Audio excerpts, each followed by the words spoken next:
Hello and welcome to the Wormhole Podcast, episode 90, bringing on an author and talking with them about one, occasionally more, of their books in detail. I'm Charlie Place, and today I am joined by Celina Basra. We'll be talking today about her debut novel, Happy, which was released in November. Happy lived on his parents' farm in Jalandhar until the Wonderland amusement park took over some of the area and he became employed at the park. But we first hear from Happy while he's picking radishes in Italy. He travelled to Europe after Wonderland, hoping to fulfil his dreams of being an actor and or a screenwriter. Probably either would do for him. You most likely get the subtext here. It's not always obvious whether Happy understands his now present life or not. His teacher had said in school that his writing was good but focused too much on unnecessary details. There's a lot of that in this book. However, as you might expect, the author has made it work. It is all intentional. We follow Happy through his seemingly unrelated experiences, his paragraphs of his mother watching Koffee With Karan, his brother's life, the fact of a broken necklace, the thoughts of a cabbage patch, the dialogue he shares with the coordinator at the agency getting him to Europe, and the Italian phrases he picks up. Hi, Celina. Hi. Thank you for inviting me. Lovely to be here. It's wonderful to have you on. Thank you for waiting through all of that. I know it was quite a long introduction. I would like to ask you, first off, tell us the inspiration for this book, why you wanted to tell this story. Well, I think that trying to write this book, or the idea of the book, has sort of kept me company for a long while. I think the first idea, I probably had it when I was 16. So it's about 20 years in the making. And I think maybe that's sometimes noticeable in the book, that there really is a myriad of references and a whole constellation of ideas and details going into the book. You know, I've kept notes for a long time, but it took a while to find his voice, to find Happy's voice, and to get into the shoes of a person traveling to Europe in a way that isn't by the books. And even though the book is entirely fictional and the characters are entirely fictional, there definitely was a real life inspiration in my life, in my own life, when I was a teenager, that prompted me to write this book, basically trying to get down to the mystery of someone who migrated to Europe from Punjab, dying in an unexpected way, and getting to the bottom of that. You know, sometimes there are things in your childhood or when you're a teenager that puzzle you or remain unresolved mysteries. And definitely this book is prompted by such a, to me as a teenager, mystery. And it took a while to find the voice, as I said. But once I did, it was such a joy to write, because for me, it was important, even though the underlying facts might be very dark, to find a sort of balance with the lightness of voice and sort of the joy as well. Well, if you don't mind me asking, obviously if it's not okay to ask, that's fine, we won't go there. But You say about this effective inspiration, this experience. Could you tell us more about that and the mystery and what happened? I would prefer not to go into the details too far, but it was a death in my extended family. It was someone who migrated to Europe, and he was working as a shepherd in Italy and died unexpectedly, and the causes were never fully determined. So what happens if you don't have documents is very often, if there's a medical emergency, that no one calls an ambulance. So that's something that's happening all over the place, that basically because people don't get help, people that might, could have saved them, that is prevented because of the missing documents. It's not unique to Italy. It's not unique to Indian immigrants in Italy. But yeah, and the thing is, I can't even say much more because parts remain in the dark. And that's why I really wanted to sort of find a fictional way to work through this, but not for myself, but more for the voice, for Happy, for the person really doing it. And I know that I can never fully walk in Happy's shoes because I didn't walk that way. And for Happy, I found a way to write it in these fragments, because I would never claim to have a full picture or any kind of truth. But this was the way I could finally see to sort of write the story. Goodness, thank you for telling us what you have. I think we can fill in the details from there certainly as well. But that's interesting about how you've done the narrative, and you've explained there what you've done. So furthering what you've said on this narrative, because it is very unique, you've also got this aspect of where Happy's teacher said that he writes unnecessary details, which you think, okay, well, that might be in the text. But also you've got this idea that he could be trying to use all of this as a coping method, because as we see, particularly as the novel goes on, and absolutely, definitely at the end, there's a lot going on that even we can't see in the text that you've got to kind of work out yourself. Actually, if I just say, could you talk more about the narrative structure, more about how you've done it, I suppose, rather than the why, because we have the why, and how you used it to further achieve your aims? Of course, yes. So as I said, I feel that some stories, and that's not unique to stories of flight or migration, are told in fragments, scattered in figments, because really life is not always lived in a linear way. We know that. So my entry point was finding Happy's voice through the letter of application. And maybe to just briefly expound on that starting point, I'm interested in the politics of food, obviously, that becomes apparent in the novel, but also of work and workplaces. And in some way, I do see this novel as a workplace novel of the different kind, because we do follow Happy through lots of jobs, and the dynamics of these jobs are different and according to the places he works in. So that's one thing, the letter of application, and deconstructing the idea of a letter of application as a means to present someone in a most perfect way, but to sort of, get into a character's voice. That was an entry point. And then to find a way to portray him, because what I envisioned is that we, in the end, as readers, find these like a bag full of notebooks and notes and flyers and half-written poems, maybe bad ones, songs, screenplays. So all of Happy's life on paper, in a way, because we as writers and readers, we love paper, and he took notes of his life. And I believe that even if it was a brief one, he touched the lives of the people he met, but also he documented it in his own way. And also, of course, you mentioned initially his teacher commenting on the fact that he mentions a lot of unnecessary details. And yes, Happy, of course, for obvious reasons, as the novel progresses and his reality becomes bleaker, tries to escape his life and build another one, maybe even ignore the facts entirely. So up to a point, he might be an unreliable narrator, for sure, painting pictures and running in all kinds of directions, but not sitting still to look at what's in front of him, because that might be unbearable. And my take or argument is that in some cases and for some lives, that's fine. I think I've been told as a child that I read too much and escape reality too much, and that I should not read so much that I do not live in the real world. But sometimes I think that's totally fine to build your own worlds and do it in the way that Happy does. Of course, although there's an element to it that when you do experience traumatic events, such as Happy certainly does, I think the journey to Europe alone is such a traumatic event, or a lot of them actually, that you do split off a certain part of yourself, the certain elements, unwanted elements, you do sort of split them off and keep them somewhere, shut them in a drawer.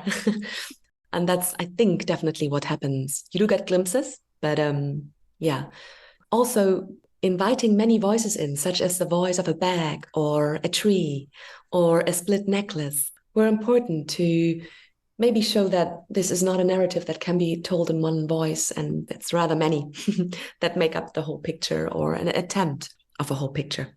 Mm-hmm. Yeah, reminding us that there's many people in this sort of situation. I think I'll ask you about it more later on, but I like how you brought in other voices, kind of, how would you say it? Definitively other voices. There are definitely other voices at the end. But, I mean, on this immigration, we see what Happy goes through his paragraphs, and we can piece together the rest. There's going to be people who are in Happy's situation. There's people who've done better, etc., etc. Would there have been a way for Happy in his circumstances to improve himself if what happened at the end of the novel didn't happen? Could he have maybe not become a screenwriter, but Could have things have been better for him? Yes. In the acknowledgements, I think I mentioned that there was or is an initiative by Malinese farmers in Italy who left these exploitative working conditions to found their own sort of collective of, where they grow their own produce and sell it on markets and do all of these things on their own and for themselves and to organize themselves in a different way. And then there's, of course, Harbir, because Harbir would maybe be a more accurate portrayal of Indian relatives I know or know of who then also went on to live in Italy and maybe also elsewhere in Europe and sort of build a life and live there as Harvey does in the end. So this for me is an alternative ending in a way for the Harvey figure, who's quite important. In the beginning, maybe as an antagonist, but then as a friend for Happy, I feel. So definitely there are different endings that I could imagine, but it was always clear to me that Happy would die. It was necessary in a way because then these paths into Europe, they are deathly, and that's a fact. And even if there's a character who's seeking beauty as much as he does, that doesn't prevent the facts, the statistics, that you're looking at what happens.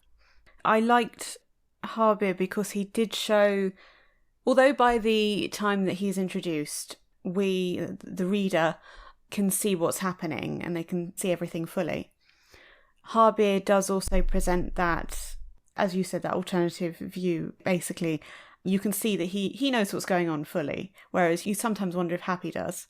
But you say about the collective in real life, and I think I noted that the riot in the book, where the farm workers are trying to better their circumstances because, oh my goodness, they need to be bettered. They are living in shipping containers. It's horrific.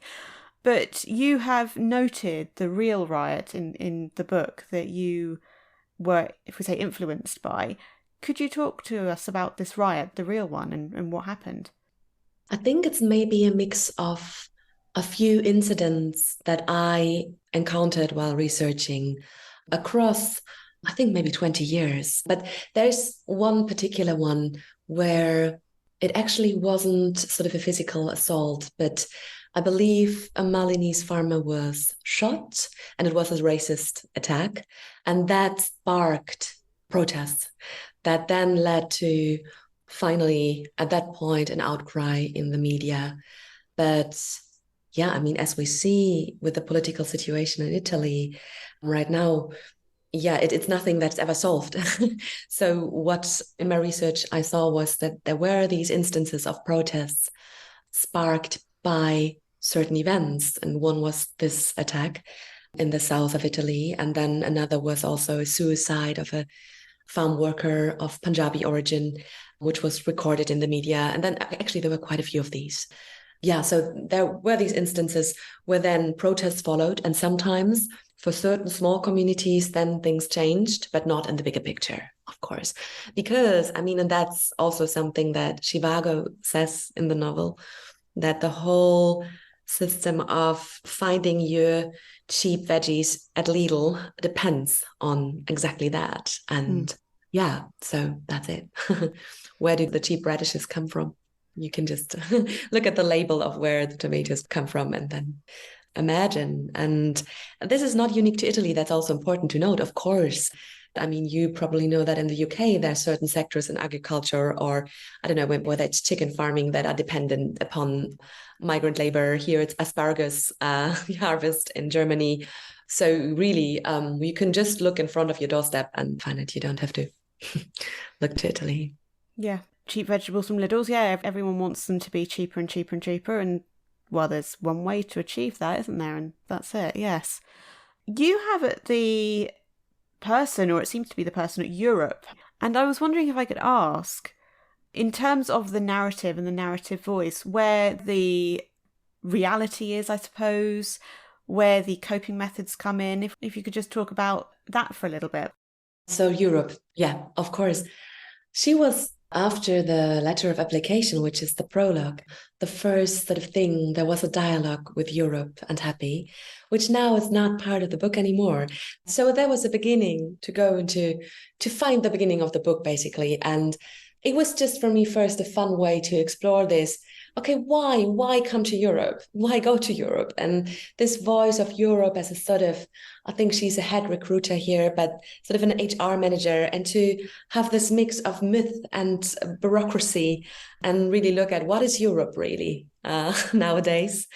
So the idea of Europe coming together in this figure of a woman, I had a lot of ideas how she could then also become more human, and had lots of fun with Europe. But it was too much. So it's not all part of the book anymore. But the whole imaginary surrounding Europe, that was important. And of course, there's this sort of prompt for Happy to start imagining the dialogues with Europe as he sees this illustration or picture of the abduction of Europe. And he looks at this old mosaic. It's like an antique sort of depiction of Europe. And she looks a bit like Jessie, which is his teenage sort of love interest, unrequited. The thing is, the way he comes about his inspiration, it's really what he finds around him. And I felt that me as a teenager, I got my hands on a book and I was like, oh, this book is now very important for my life. And, how you find your idols, or the things that then really sort of keep you company for quite a long while or influence you. It can be quite random. It's what you find at the local public library and what is at the shelf next to your favorite book. And then you take it home and it's suddenly this thing. And he then develops his whole world, obviously, from certain things, films he encounters, and this depiction of Europe. And it's just sort of a way to show how maybe these processes work. You form an idea of how you can be a different person. And this happens all around. It happens to me or my best friend living in Berlin, that we think, oh, we should, start a new life somewhere. And then we research all about it. And the difference is that for some people with some passports, it's so much easier to try. And of course, funds, again, class comes into it, but that's the whole difference. And then for others, it's a life-threatening thing. Well, for some places, it's only just, this dream sort of because I couldn't really find a job in the south of France. But then for others, it's a whole lot more than just one shattered plan. And sort of Europe is a way to also have fun with this idea. But then there's this whole lot of things behind, like the idea of Europe and the bureaucracy of it, or the concept of it. And what is it even in times of Brexit, in times where, we see what we see politically right now in all these countries of Europe. But I'm fond of Europe. Yeah, I like her. Okay. The character in the book, at least. Yes, yeah. Well, I mean, given what you've said, I want to ask, should we then have some sort of level of empathy for Europe, or kind of see her as not quite a bad person as we possibly have because of where she's associated with everything? I don't know. I think that the bureaucracy is also a way to hide and not really take full responsibility, because I feel that's also happening. And then we have all these attempts to take care, but then it doesn't work because of bureaucracy or the rules, or to put it naively. And we have this little interlude where Europe talks about she wanted to do this care package to welcome people, but then it didn't get through her proposal, and now there was only these disposable hand wipes, but even those Happy didn't get because, that didn't work out. Or her dress as your favorite culture week, where she puts on a sari and is sort of, that's a nod to your culture. And that's, I think this shows a sort of level of caring, and maybe there's a lot more behind, but I wouldn't fully say she's a bad person, but definitely she's not really doing her job. So that's it, I think. Hard to put my finger on and say really what it is, but that's maybe my verdict right now about Europe. Yeah, no, that makes absolute sense, because you've said that and I'm still like, but is she okay though? Which I think is a good thing to keep questioning. How important, I mean, we've talked about Europe, so I suppose if we say the family, Happy's family, how important was it to you to give them a bit of a voice in the novel? Well, I think that Happy's voice, this sort of bright-eyed, at times also seemingly or actually naive voice, it really needed different sort of voices to become fuller and to also give us other eyes through which to see the world, I feel. And so this really evolved actually quite organically and beautifully, as did the whole thing in the end. His parents were important also to give a connection to the sort of older world, India, the petition, the older generation, his siblings who were also significantly older than him. Then the random people, a dude at the market selling him ladyfingers, or maybe the other pickers. Also, I had fun with these voices to just present a more varied sort of, I don't know, field of perspectives coming in, and also showing that this, is one way to tell the story, but it's not the only one. So that for me was always important, and a good means also to explore the world of the book further for myself. Quite helpful. Yeah, no, fair enough. I did wonder because when we first hear, I want to say it's Ambica we hear from. I'm not sure who's first, but of course the first thing I'm thinking of is this a created dialogue, a created scene by Happy? Is it part of a screenplay? Is it real? And that could just be me. That was my interpretation and how I found it at the time. But then definitely as we carried on, I was like, okay, no, this is kind of a grounding in a different way. It was good. I liked it. I particularly liked in the narrative where you have these very small sections where you literally just state the vocabulary that Happy has learned. And you don't give translations. I don't speak Italian at all. Some of it's easy to translate. Some of it obviously you can put into Google Translate. And they really are amazing because it's literally just these couple of lines. It progresses the story by itself. When did you come up with the idea to include this bit, this aspect? Oh, thank you, first of all, because I'm happy that it does work. I was, of course, just putting this vocabulary in there, which really is sometimes oscillating between maybe sometimes almost poetry for Happy, but then sometimes he jotted down some vocabularies that might be useful. And really that's, how I envision it, how I, when I travel to a country and I don't speak the language, I sort of note down, maybe it was a notebook, now it's maybe a phone, note down some useful words, and maybe has a new note sort of as his time progresses. And then there's basic need, asking for food-related things or asking for the way, saying who you are, saying your name. But then maybe it progresses to more sort of detailed or special needs or desires. And it's connected to his love for film and movies, and really an expression of his wants, his needs, his desire, his dreams. It came into the writing, I think, after I finished the first draft, and then in the rewrites and the edits, this was something I added. And again, it was a joy to write. Maybe I'm in a good position to do it because I did learn Italian. I studied art history, so I did take courses in Italian. And I planned to go to Italy for a year abroad. I had it all in place. And then I fell in love. I decided to stay in Berlin stupidly. But then instead of going to Italy, after this romance ended, I went to India. So I have all this Italian vocabulary that then was never fully put to practice. I traveled to Italy a lot, but still my Italian is really rudimentary. I experience it with other people who learn German, or maybe who learn English. You're more perceptible sometimes to a certain beauty in words because you don't even maybe fully comprehend them, or you have a quite unorthodox way to use them, which I find beautiful. So also in my whole work, because I'm dealing so much with translation and translating our texts to different languages, or dealing with the fact that we work so much in English and then so many mother tongues are never taking place in like in the art world or something. Yeah, Astra House, the publishing house, they really like doing that, to leave sentences and words in the original language as they are and not put them in italics. And I find that beautiful. So that comes in for sure. And to definitely give a feeling for Happy trying to sort of build his world in Italy, again, in this fragmented way. Yeah, that's it, basically. Interesting answer. Very interesting. So, okay, then we will go to Wonderland. Yes. I didn't know it was a real place first. And I thought, my goodness, this is a really good creation. I suppose it's still relevant. It's still a good inclusion, even though it's a real place. Can you tell us about the real Wonderland in Jalandhar and why you have used it. So it's very important to note that the Wonderland in the book really is fictional. For years, I've been interested in the idea of parks.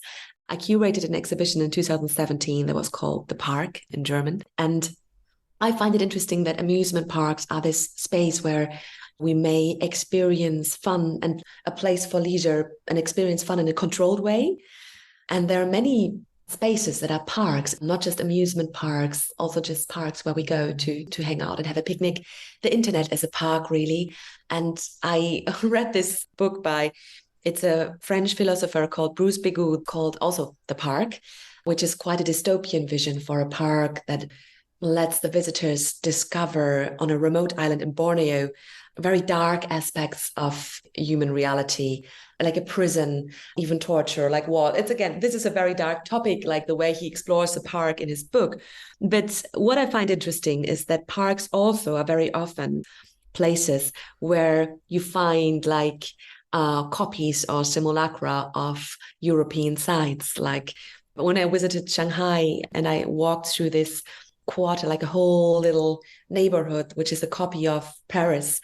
And then there is also near Beijing, a Wonderland where the construction was abandoned. And now there's this big concrete skeleton of a copy of a Disneyland castle, which in turn is a copy of Castle Neuschwanstein in the south of Germany.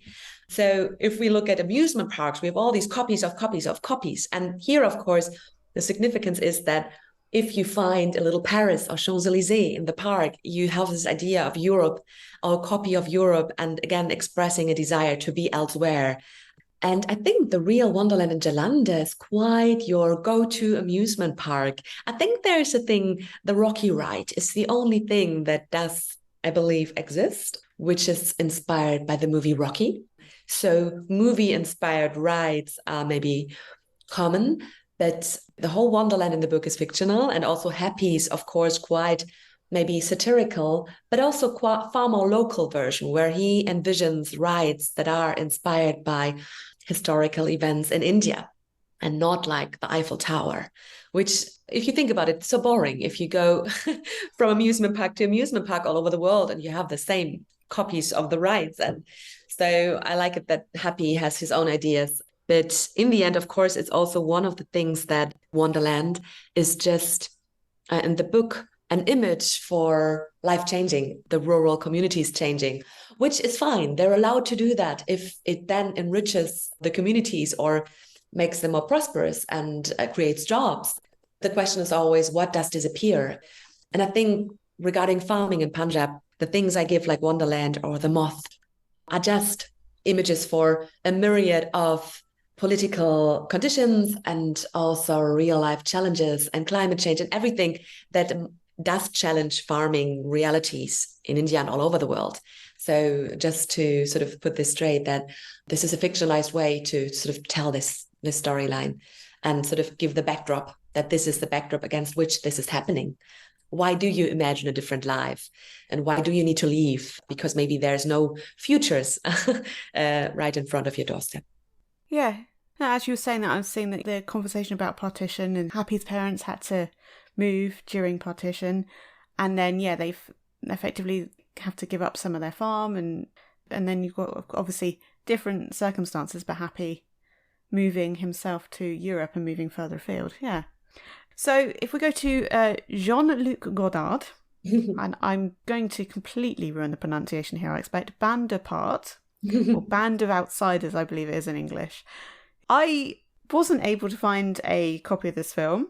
I have watched like little clips on YouTube, but I just wanted to ask you, why did you make this such an important part of the book?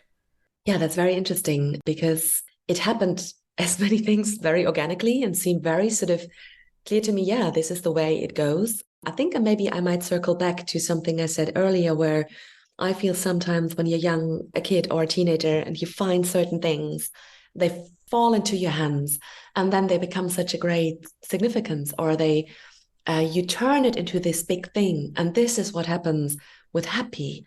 So to maybe also increase the pull of Europe, there is a thing, this movie, where he looks like one of the characters played by the actor Sammy Frey. He was a favorite of Godard's. And he sort of finds this image when Sammy Frey was young, around the time when he filmed Godard, and thinks, well, I do look a bit like him, don't I? Like I do, like in this angle. And this thing where you do want to find like an alter ego or a different self that carries you outside your immediate surroundings, that you find drab and old and constricting, and sort of free yourself in this idea of someone else. And that for him is this actor. So not only just does he want to become an actor and also a playwright, because he wants to do many things, he's sometimes also not clear on how exactly or what exactly.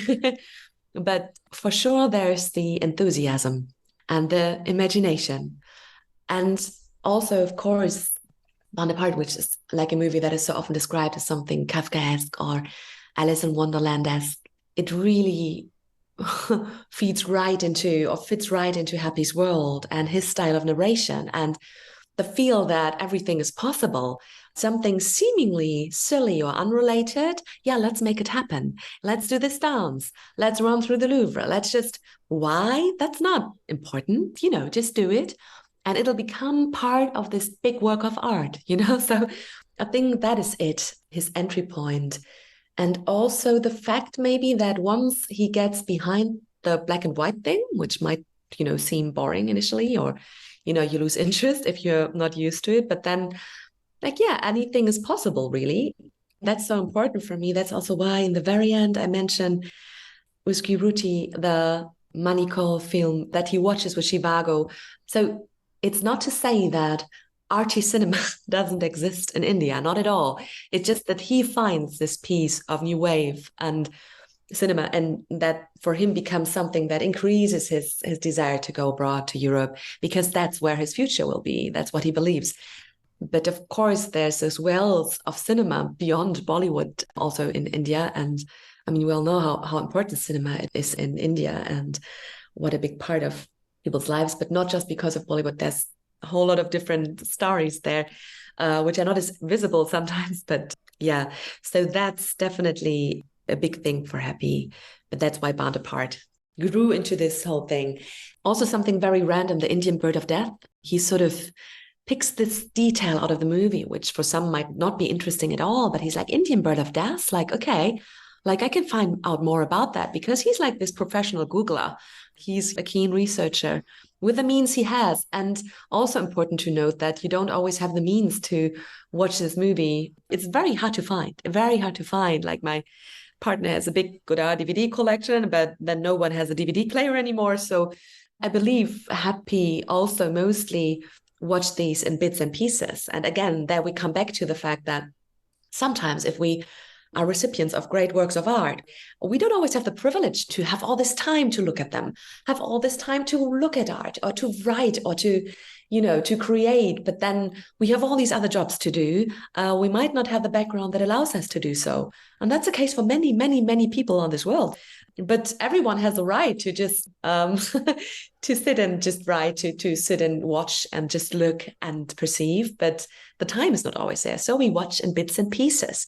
And that sometimes means that our knowledge is not complete, but there are a lot of holes in there.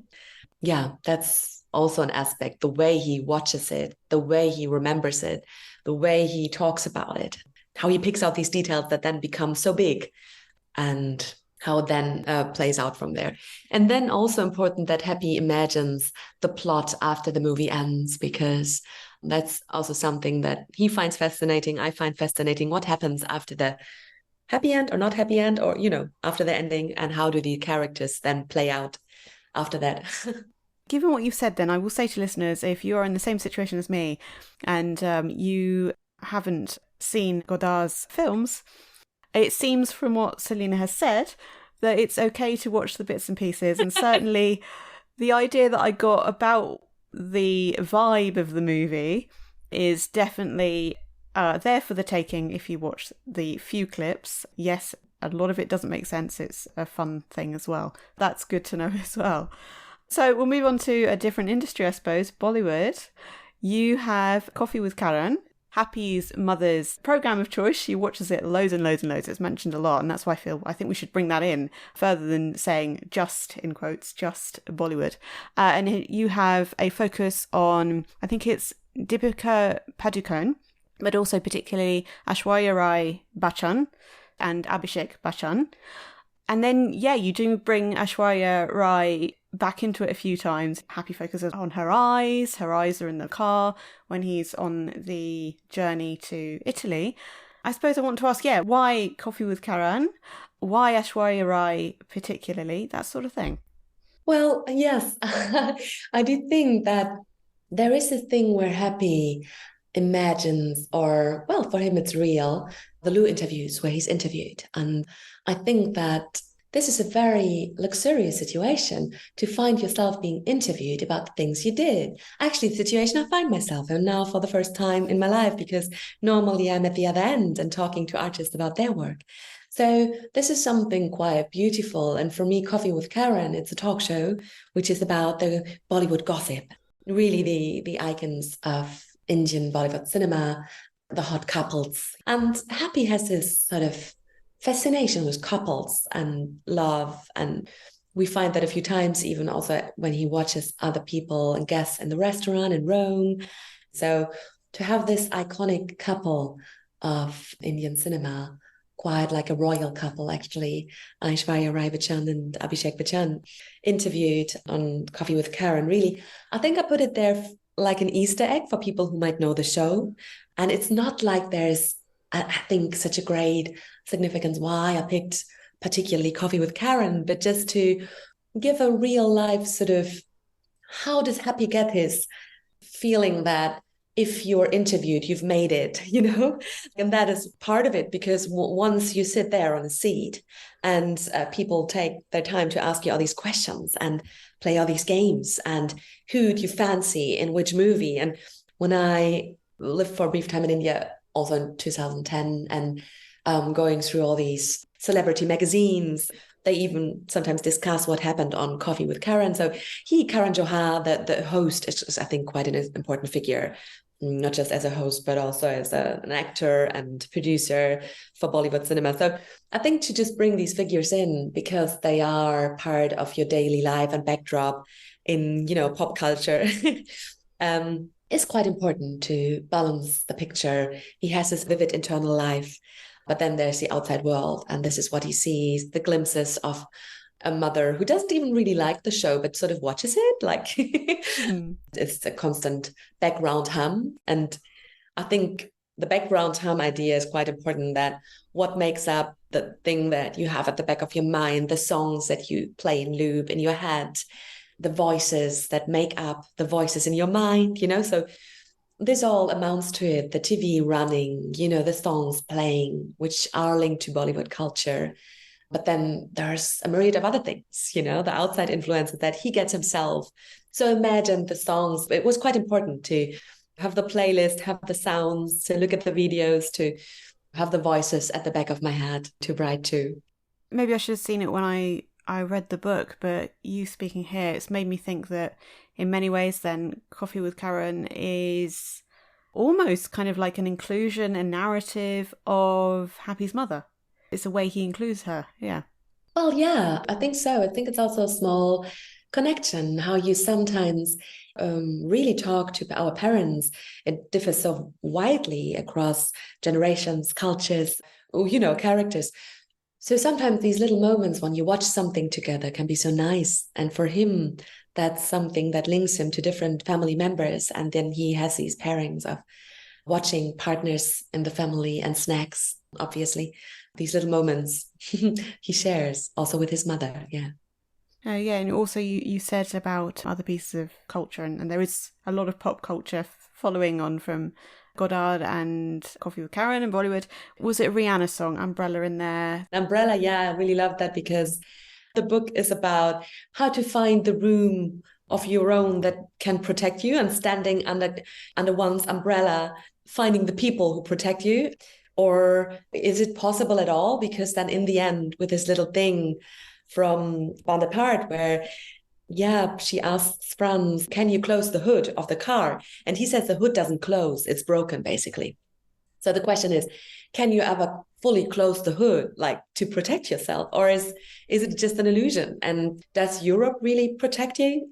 Where are you protected, actually? Where are we all protected? And these little things like the Rihanna's umbrella, I really wanted to put that quote at the beginning of the book, but including song text is so like, the rights are so expensive. I mean, umbrella, yeah, it's like an echo that reverberates also through the restaurant kitchen, I feel, because that's the moment when Happy sort of has it in his mind.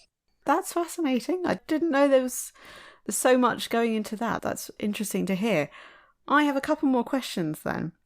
You have I want to say it's a paragraph. No, I think it's a few paragraphs actually, from Zhivago.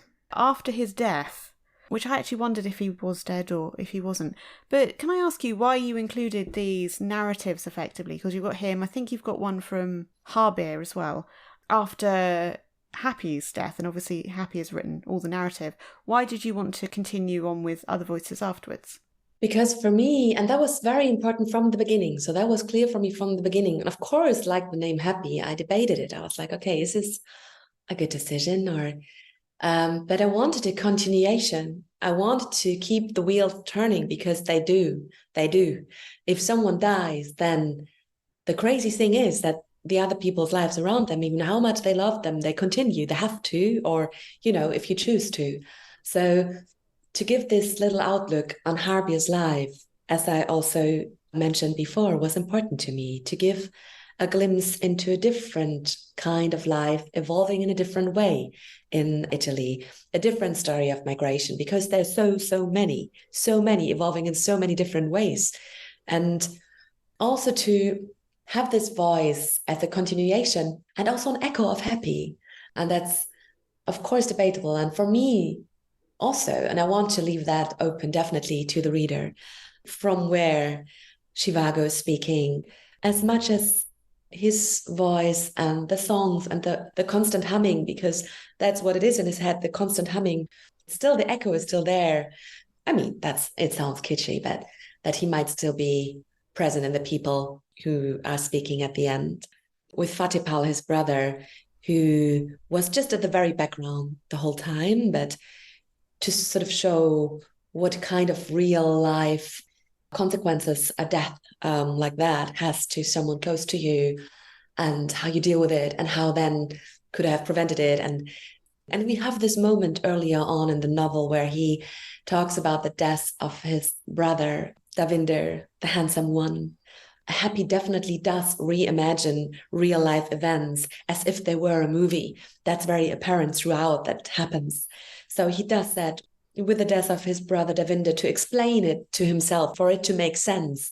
We need these narrations for things and these traumatic events to make sense to us. So he does that with Davinder, and he wonders, on the day you die, do you know it? Or is your life just, cut off like that with a knife? And so, yeah, I mean, that's maybe a little foreshadowing there. I am happy, I suppose, to hear that you did leave what you did open-ended. I like that, and I think it's poignant, I suppose, that there's been an investigation into the farm that Happy and Harbir and Zhivago and everybody else has worked at, and nothing's come of it. Well, actually, something did come of it. There was violence from the owners burning everything up. But no, that's interesting about the open ending. What are you writing at the moment? What's next? Well, even before I sort of found Happy's voice and then the flow for the novel really happened, I was working on a collection of short stories. So this is definitely something I'm working on right now. And so some themes definitely reappear. So the politics of food and work, and definitely lives of the diaspora, but then also I think much more than that. So that's something that I love working on right now, but I also started the next novel, and definitely a continuation of some of the, even maybe some of the characters and different reincarnations, reappearing in these different narratives and stories. Excellent. You tell a tale in a very unique and incredibly poignant way that really works. So yeah, Celina, this has been lovely having you. You have given me a lot more appreciation for your novel than I already had. Thank you very much for being here. Thank you so much for having me. It was lovely talking to you. I do hope you enjoyed this episode. Do join me next time, and for more information as to upcoming authors, check out wormholepodcast.com. The Wormhole Podcast episode 90 was recorded on the 11th of September 2023 and published on the 22nd of January 2024. Music and production by Charlie Place.